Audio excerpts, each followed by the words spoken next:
Langsung menjadi kapten tim memimpin Indonesia yang memakai jersey. Babak yang pertama. Ansyah, progresif pas kali ini sangat baik pemirsa, kita lihat melebar ke sisi kanan. Ada Kakang.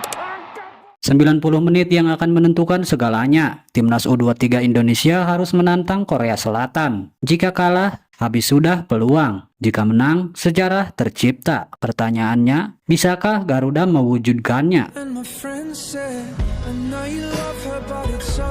Di Stadion Gelora Delta Sidoarjo 9 September 2025, sebuah laga penentuan akan digelar.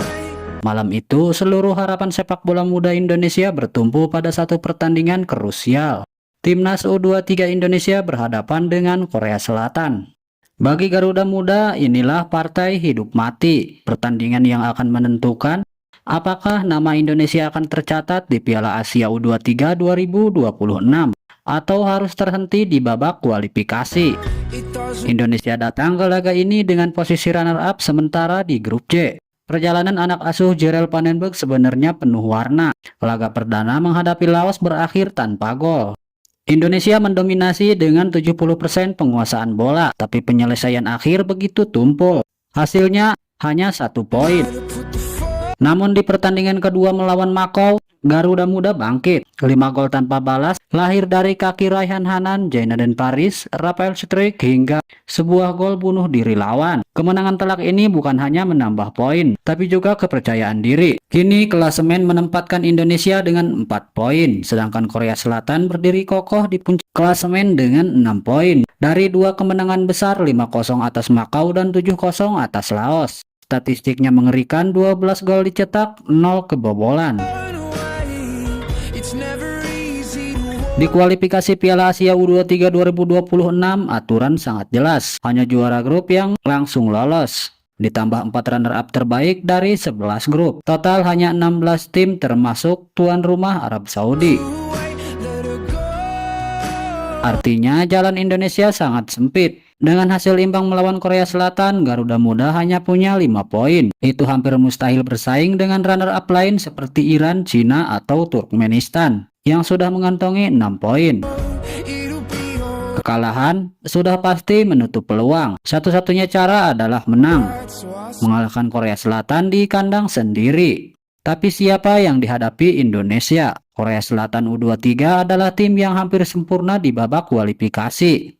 Lini serang mereka ditopang nama-nama berbahaya seperti Cho Sang-hyuk, pencetak hat-trick ke gawang Laos, dan Jeong Jae-sang yang sudah mengoleksi gol beruntun. Pertahanan mereka pun disiplin, tak sekalipun gawang mereka bergetar dalam 2 laga awal. Mereka hanya butuh hasil imbang untuk memastikan tiket lolos sebagai juara grup. Bagi pasukan muda Teguk Warrior, beban itu lebih ringan. Sebaliknya, bagi Indonesia kemenangan adalah harga mati. Jeral Vandenberg, pelatih asal Belanda berusia 61 tahun menegaskan bahwa anak asuhnya harus tampil habis-habisan. Ia tahu betul kelemahan terbesar Indonesia adalah penyelesaian akhir.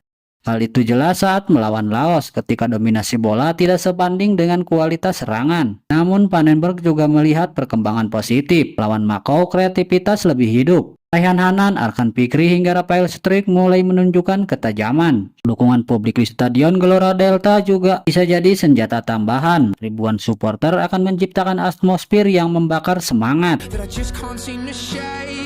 Pengamat sepak bola Kesit Budi Handoyo menyebut laga ini sebagai partai hidup mati. Menurutnya, hanya kemenangan yang bisa mengantar Garuda Muda ke putaran final. Jika imbang, poin Indonesia hanya 5 poin. Jika kalah, habis sudah pulang. Kesit menegaskan dengan regulasi ketat minimal 6 poin diperlukan untuk bersaing di jalur runner-up terbaik. Faktanya sudah ada beberapa tim dengan koleksi 6 poin atau lebih. Indonesia jelas tidak aman jika hanya puas dengan hasil seri. Tapi ia juga melihat progres. Dari mandek melawan Laos menjadi agresif melawan Makau.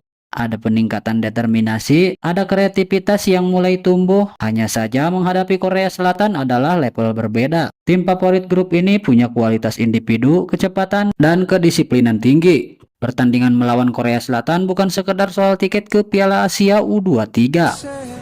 Ini juga soal harga diri sepak bola Indonesia. Di hadapan publik sendiri, Garuda Muda ditantang untuk membuktikan bahwa mereka mampu melawan dominasi Asia Timur.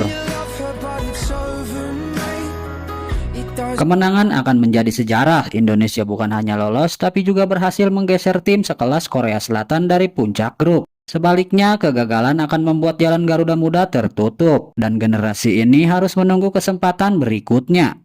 Semua kini kembali pada 90 menit laga di Gelora Delta. Rafael Struijk dengan kecepatannya, Arhan Fikri dengan kreativitasnya, Raihan Hanan dengan determinasi mudanya, hingga lini pertahanan yang harus lebih disiplin dari sebelumnya. Mereka akan menghadapi ujian terbesar, serangan tanpa henti dari Korea Selatan. Butuh konsentrasi penuh, taktik matang, dan keberanian untuk menyerang balik. Bagi Vandenberg, laga ini menjadi warisan bagi pemain muda. Inilah panggung untuk membuktikan diri. Dan bagi publik Indonesia, inilah kesempatan untuk melihat apakah Garuda Muda bisa terbang lebih tinggi. 9 September 2025 bukan hanya tanggal di kalender. Ia bisa tercatat sebagai hari bersejarah ketika sepak bola muda Indonesia menentang kekuatan Asia. Atau sebaliknya sebagai momen pahit ketika mimpi itu harus ditunda. Semuanya akan terjawab di Sidoarjo ketika Garuda Muda turun ke lapangan menghadapi lawan tangguh dengan satu tujuan, menang dan meraih tiket Piala Asia U23 2026.